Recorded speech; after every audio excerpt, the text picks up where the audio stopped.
Hey everyone, shoutouts to FemTrooper for this video idea. This is something that I never really considered doing, and then I think it was either late last year or early this year. FemTrooper said she always keeps track of all the games she's played throughout the year so she can make content on it and kind of just talk about all the games and do small little reviews of them. And she's been doing videos talking about the games she's been playing for quite some time now, so I figured, why not give it a shot myself? I want to start off with the first game I played this year, which was Fantasian Neo Dimension on the PlayStation 5. This is Sakaguchi's latest work, the guy behind the Final Fantasy franchise. He did some of my favorite games of all time in Final Fantasy IV and Final Fantasy IX. Of course, he had a major part in Chrono Trigger as well. So I was super hyped to play this game, and unfortunately I was kind of also super disappointed.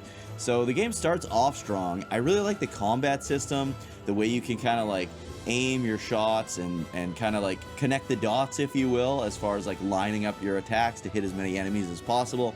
The combat system was really cool. It also has like a system where you can turn off random encounters and then they kind of go on the back burner, and then once you're ready to do those battles, you can just do them all at once, and you'll fight like, I think up to like 30 or 40 monsters at the same time. They do come in waves of like 10 or so, and then you get like bonuses based on how many monsters you're fighting all at once. It's a really cool system. I really liked it. There were some really good ideas here, but I just feel the game dragged forever, and then all of a sudden the boss fights got incredibly difficult. It got very samey. The game just got kind of bland. I loved the dioramas though. Sakaguchi is known for, especially in like the PS1 era of like the Final Fantasy series, and a lot of JRPGs kind of did this back in the day, where they did pre-rendered backgrounds. So the backgrounds were like paintings. So they looked absolutely gorgeous on the PS1, and your characters just moved around on these beautiful freaking paintings. So Sakaguchi wanted to take that to the next level with this game and decided to build handmade dioramas of everything, of all the locations. So it's still kind of like that pre-rendered backgrounds, but this time they're all hand-built dioramas. And my grandpa used to build a lot of like buildings and stuff out of wood, like miniatures, and my good friend Jason, who passed away a few years ago, also built like kind of like dioramas and stuff for Dungeons and Dragons campaigns. And I really appreciated what they did here with the dioramas, so maybe check this one out. This one I did not finish. I liked some parts of it, didn't like others. I don't know that I would recommend it fully to anyone, but maybe give it a try if you can catch it on sale. The next game I played this year was the Angry Video Game Nerd 1 and 2 Deluxe. So I'm a huge Angry Video Game Nerd fan, big AVGN guy. I've loved it since like the first episode. Like, I remember the Castlevania 2 Simon's Quest episode, and I've been watching it ever since. Even the new episodes, I still love them all. I never got around to actually playing the games. So this year I like to split up my big JRPG games with smaller, shorter games, something like an action platformer, and I'm a huge Mega Man fan, so I really wanted to check out the Angry Video Game Nerd 1 and 2 Deluxe. I absolutely loved it. I loved everything about it. It's absolutely what I love in action platformer games. Some great platforming. The difficulty was crazy, but the checkpoints were like placed really well, so it was super nice to go and play through those games, and when you screwed up, you weren't punished too harshly. This game was just oozing with the comedy from the series and references to the show, and I just absolutely loved everything about it. You had multiple playable characters in the first game. I think if I had to pick between the two, I think I preferred the first over the second, but I did really love both games. If you're a fan of the Angry Video Game Nerd or action platformers in general, I highly recommend you guys check this game out. It was really good. Unfortunately, I don't have a physical copy of this one, but I did finish it and loved every single minute of this one. It was an absolute blast to play. Next up is a game that I had played many times before, but I did want to mention it. I played Teenage Mutant Ninja Turtles Shredder's Revenge, played through the whole thing with my good friend Fates early this year, and it was an absolute blast. I got the Mondo Gecko DLC. I was a huge Mondo Gecko fan as a kid. I always had like the action figure, and I love that guy. So when the DLC came out, I had the itch to replay the game again, and my buddy Fates wanted to play it as well. So we played through that bad boy and had an absolute blast. Next up is Turbo Overkill. If you're a fan of first-person shooters, like those classic first-person shooters like Doom, Wolfenstein, and even like a little bit of Quake, this game kind of has everything for you. It's got like that 80s cyberpunk edge to it. The game was absolutely phenomenal. I loved the like tongue-in-cheek 80s comedy, like over-the-top 80s comedy and action, combined with that cyberpunk vibe. The music was stellar, the gameplay was excellent. Like I said, if you like boomer shooters, be sure to check Turbo Overkill out. I didn't finish this one, but I did play a crap load of it and enjoyed every minute of it. Next up is a game I've been playing for years, but I finished version 4 of Dragon Quest X on the PC. So I did do a guide. Probably my most watched video of all time is my guide on how to play Dragon Quest X in English for free. You can play Dragon Quest X version 1 and 2. So each version is basically a full Dragon Quest game. Some of them reference previous versions. Your character continues forward through all of them. I highly recommend playing this game if you haven't yet. It's really good, especially for fans of Dragon Quests like 3 and 9. It's very similar to Dragon Quest 9. Think Dragon Quest 9, but your friends don't have to be in the same room to play it with you. You can play the whole thing single player. I played versions 1 and most of version 2 co-op with my good friend Soldier First Class, but ever since then I've been soloing it and it's been just phenomenal. Absolutely love the storytelling. Version 4 was really good. Version 4 was about kind of going back in time, finding out what happened to your village, which used to be a giant kingdom apparently. Absolutely incredible storytelling. If you love Dragon Quest, do not short yourself by missing out on Dragon Quest X. I highly recommend it. Version 4 was really good, so I'm halfway or over halfway through version 5 now. I'm just starting version 5.4, so throughout the versions they don't release the whole story. You'll release bits and pieces. You got a big chunk to begin with, and then they'll release extra content until they finish the story of that version. Absolutely loving version 5. It's definitely my favorite so far, but version 4 probably my third favorite, so I would rank them so far. Version 3 being my top one. You go to the Dragon Realm, which was absolutely incredible, and then version 1, which was the original Dragon Quest X as it was at launch, was really good. And then after that I would put version 4, which was the one I beat earlier this year. And version 4 is, like I said, it's about time travel. You kind of go back in time. You're figuring out what happened to your hometown all those years ago. But yeah, check out Dragon Quest X on PC if you want to play this bad boy in English. Next up, another game I don't have a physical copy of, unfortunately, but I wanted to play the Legend of Heroes series, so I finally got around to the very first game in that franchise called Dragon Slayer: The Legend of Heroes. So this is kind of a continuation of an earlier series called, I think, just the Dragon Slayer series, and it's on the TurboGrafx CD is where I played it, and it was so good. It was so much fun. I have a soft spot for Sega CD and TurboGrafx CD JRPGs. They just have like a vibe that no other console of games have. And I don't know, something about it. Like, I remember I played Vi a lot growing up as a kid, and when I went and played Lunar, it kind of continued that vibe on the Sega CD. As soon as I fired this up, I was like, oh my god, this feels like I'm playing a Sega CD JRPG, and I absolutely fell in love with it. Very simple game. The dubbing is hilariously bad, so if you're into like that comedically bad dubbing, this is like even worse than something like Resident Evil 1 on the PlayStation. But the storytelling was pretty good. I enjoyed the story myself. There's some like twists, some betrayal, and the gameplay was tight as hell, man. I love classic turn-based JRPG combat, and this had it in droves. So be sure to check out Dragon Slayer: The Legend of Heroes on the TurboGrafx CD. I still kind of want to do a full review on this game. It doesn't have random encounters either, which is kind of cool.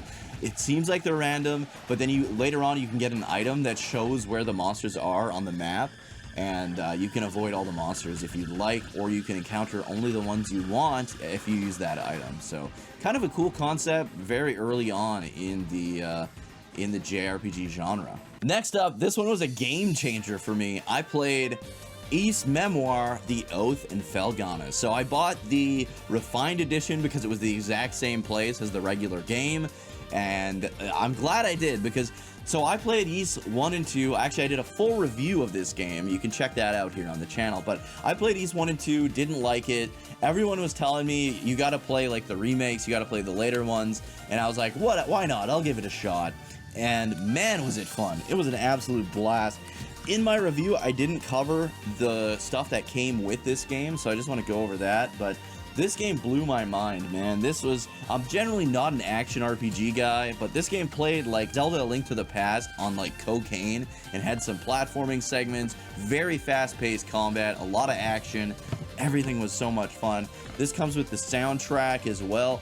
Super cool to have. And we also got a bunch of other stuff. We got like this cloth image here, and we've got a chain for a necklace. There's a bunch of pictures in here that you can kind of put up around the house if you'd like. And then of course you've got the kind of the little stand-up characters, which can be turned into necklaces. You got the holes at the top here, so you can turn these into a necklace with this chain. Really, really cool. I love the hell out of this game, and if you haven't checked it out, please check it out. Even if you're not a fan of action RPGs, I think you'll still enjoy this one. After Ys Memoir, The Oath in Felghana, I played Gravity Circuit, which was like a Mega Man crossed with Ninja Gaiden kind of game, and I really, really enjoyed it, but holy crap does it get hard at the end. I ended up not finishing this one. It got ridiculously hard. So as you know, the Mega Man games always have a boss rush at the end. This one had like the craziest boss rush. It had like a double boss rush, and there was no checkpoint and no opportunities to heal in between. It was freaking impossible, man. So maybe someday I'll come back to this one, but yeah, Gravity Circuit was really, really fun. But I did not finish Gravity Circuit. I would still recommend it to fans of like Mega Man and Ninja Gaiden, and maybe I'd recommend playing it on easy mode. I played it on normal, and the difficulty was fine until the very end, and then it was completely freaking impossible. I've beaten all the Mega Man games, I've beaten all the classic Ninja Gaiden games, and I could not beat this, so it was tough, man. Next up is Astrobot. I am not a 3D platformer fan, but I loved this game. It was a blast.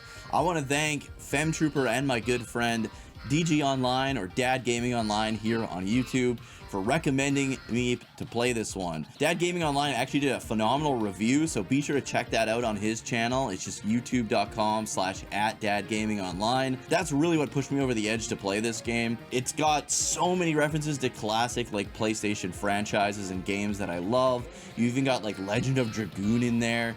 It was so good. If you grew up playing PlayStation like I did, all the way back on the PS1 up till now, definitely check this one out. Even if you're not like a huge PlayStation guy and you just happen to have a PS5 and you're looking for a stellar 3D platformer, holy crap was Astrobot good. I could see why it won Game of the Year last year. It was so well done. There's so much variety in the stages, and it never feels like super gimmicky, which is something I don't like about a lot of 3D platformers. So yeah, check this one out. Really, really good. Very charming. I would have liked probably a better story, maybe more story. There's not really much of a story at all here, but overall, excellent, excellent game, especially for a 3D platformer. And I did manage to actually finish it, so that says a lot about this game, because I'm not a 3D platformer guy in the least. And then, of course, unfortunately, I don't have my physical copy yet. I pre-ordered it like back in like January or December of last year.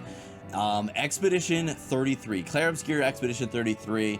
This game is so freaking good, man. This is definitely my game of the year so far. Absolute incredible game made by a small development team. The gameplay is absolutely incredible. You've got like turn-based combat, but you've got inputs that increase the amount of damage you're gonna do. Similar kind of to Legend of Dragoon. I did a whole video talking about games you should check out if you loved Expedition 33, but that video also doubles as if you loved the games in that video, you should definitely check out Expedition 33. This game was incredible. The storytelling was amazing. The twists blew my mind. The art style, the graphics, the music, oh my god, so good. Check out Expedition 33 if you haven't yet. I got a ton of guides right here on the channel. I'm still waiting for my physical copy, but I ended up pre-ordering the digital deluxe just so I could get my hands on it the moment it came out. I took a week of work off to play this game, and it lived up to that hype, definitely. So check out Expedition 33 as soon as you can. I have finished it. I beat it. I'm still making guides for it. So check that game out. It's been awesome. The game I just recently finished, Prison City. I grew up playing a game called Power Blade on the original NES and loved the hell out of that game so much. It's one of my favorite original Nintendo games. So when I heard that they were doing a spiritual successor to the Power Blade series called Prison City, as soon as I finished Expedition 33, I was like, man, I gotta play Prison City. Now is my chance to do a bit of a break from JRPGs and focus on this new Power Blade game. And I gotta say, this is probably the best Power Blade game so far. Power Blade 1 I loved. I wasn't too big on Power Blade 2, but this is definitely, this tops the both of them. You still have your excellent stage design, and you still have to get your contact in order to get the ID card to get access to the boss rooms, and you have all the different like sectors you can choose from, kind of like Mega Man, where you can do the levels in any order possible. I highly recommend doing the rooftops level first. I did it almost last, and it's probably the easiest level in the game, so I think it really wanted you to play that one first. But each level has upgrades you can get in them, similar to like the Castlevania series, which is pretty cool. It actually has like a self-filling map system, which is awesome as well, because on the NES, at least in Power Blade 1, you did not have that. You had to kind of memorize the maps, which, I mean, I played that game a million times, so I did memorize it. And then the final stages kind of twist things up a bit and add a whole new element of gameplay. There's a ton of references to other classic games, like the bonus mini games, which will fetch you a ton of lives. One of them is based on the Wreck the Car mini game from Street Fighter. One of them is based on the defuse all the bombs underwater level from the Teenage Mutant Ninja Turtles NES game. This game was so freaking good and is completely underrated. Needs to be played by everyone who loves classic action platformers and just loved that era of gaming in general. Oh yeah, there's one more game I wanted to talk about. My niece and I just beat Sonic the Hedgehog 2 as part of the Sonic Origins Plus collection on the PS5. So this has 16 classic Sonic games. There's all the Genesis games. You've got a ton of the Game Gear games as well. I beat Sonic 2. It's probably the game I've beaten the most in my entire life. My niece is kind of like recently into the Sonic franchise. The only one we beat so far together was Sonic 3 and Knuckles, and she made me so proud when we beat Sonic 3 and Knuckles together. She never really played Sonic the Hedgehog 2 before, but this version of the game allows you to play as Amy, and she absolutely loves Amy, but you can never freaking play as Amy in any of the games, especially the ones where you can actually play co-op. So she played through as Amy, I played as Tails, and she managed to beat the whole dang game, so that was pretty sweet. I had to help her with Mecha Sonic a little bit at the end, but she beat the final boss. She did Wing Fortress Zone and did all the hard stuff all by herself, so I was very, very proud of her for beating that. Probably my most proudest moment in Sonic 2 was the boss of Wing Fortress Zone. That guy is hard as hell, man, and she actually ended up beating him by herself, and it was only like the third or fourth try, so that was pretty cool. Warmed my heart as an uncle and as a Sonic fan. So yeah, these are the games that I've been playing lately. I'm gonna probably do one of these every kind of quarter of the year and track all the games I played. This is gonna make our best of the year podcast a little bit easier too, because I'm gonna be able to look back and see what games I like the most, which ones I didn't like so much, and rank them a little bit better at the end of the year when we do our best of the year podcast. So thank you guys so much for watching. If you enjoyed this video, please remember to like, subscribe, turn notifications to all. Let me know what games you've been playing this year. What's your game of the year so far? I know we're very early into the year. Let me know what your favorite game you've played so far this year is, and tell me your thoughts if you've played some of these games that I played. Let me know what your thoughts on those games were. If you finished them, if you loved them, if you hated them, tell me down in the comments below. Thanks for watching, and I'll see you guys in the next one.